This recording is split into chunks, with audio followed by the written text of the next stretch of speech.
Parce que Dieu a dit que dans ce monde-là, il faut être humble. Il faut être humble pour se connaître. Et c'est ça que Cheikh Ahmadou Bamba nous a enseigné. Parce que l'islam, il ne faut pas qu'on se cache la face.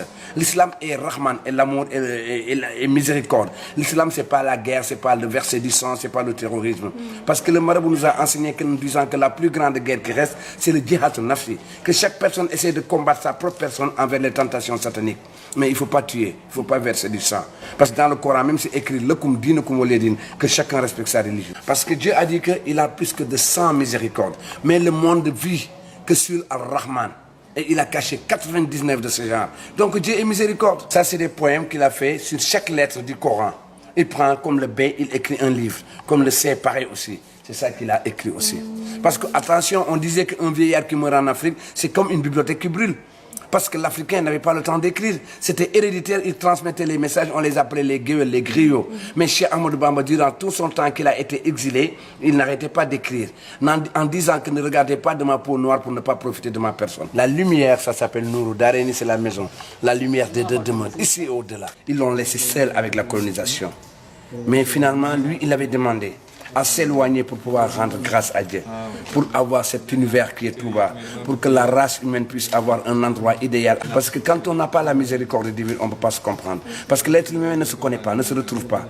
Donc chez Ahmadou Bamba qui nous a donné des repères, imagine-toi qu'en 1895, un Sahélien, là où il pleut 3 mois, qu'on l'a jeté 7 ans dans la nature, avec tout ce qui en était. Mais tout ça, il a dit que ça vaut la peine pour que pour le monde puisse avoir Al-Rahman, la miséricorde de Dieu. Je vais me donner corps et âme pour que les êtres humains puissent s'épanouir. C'est ça qu'il nous a donné. Donc toute personne doit dire Dieu Serigne Touba. C'est l'universalité. Hein? Parce que chez Ahmadou Bamba, on ne pouvait pas te dire la dimension qu'il avait de spiritualité. Parce que quand je vous ai dit que l'homme noir avait été discriminé dans l'esclavage, dans la colonisation, à part Bilal qui était le muezzin du prophète Mohammed sallallahu alayhi wa sallam. Mais chez Ahmadou Bamba, quand il est venu, il a pu accomplir cette mission que le prophète pleurait pour que sa finition. On n'a même pas commencé à utiliser un tiers des écrits de Serigne Touba. Ce qu'on est en train de voir sur Serigne Touba, ça c'est le tome 1.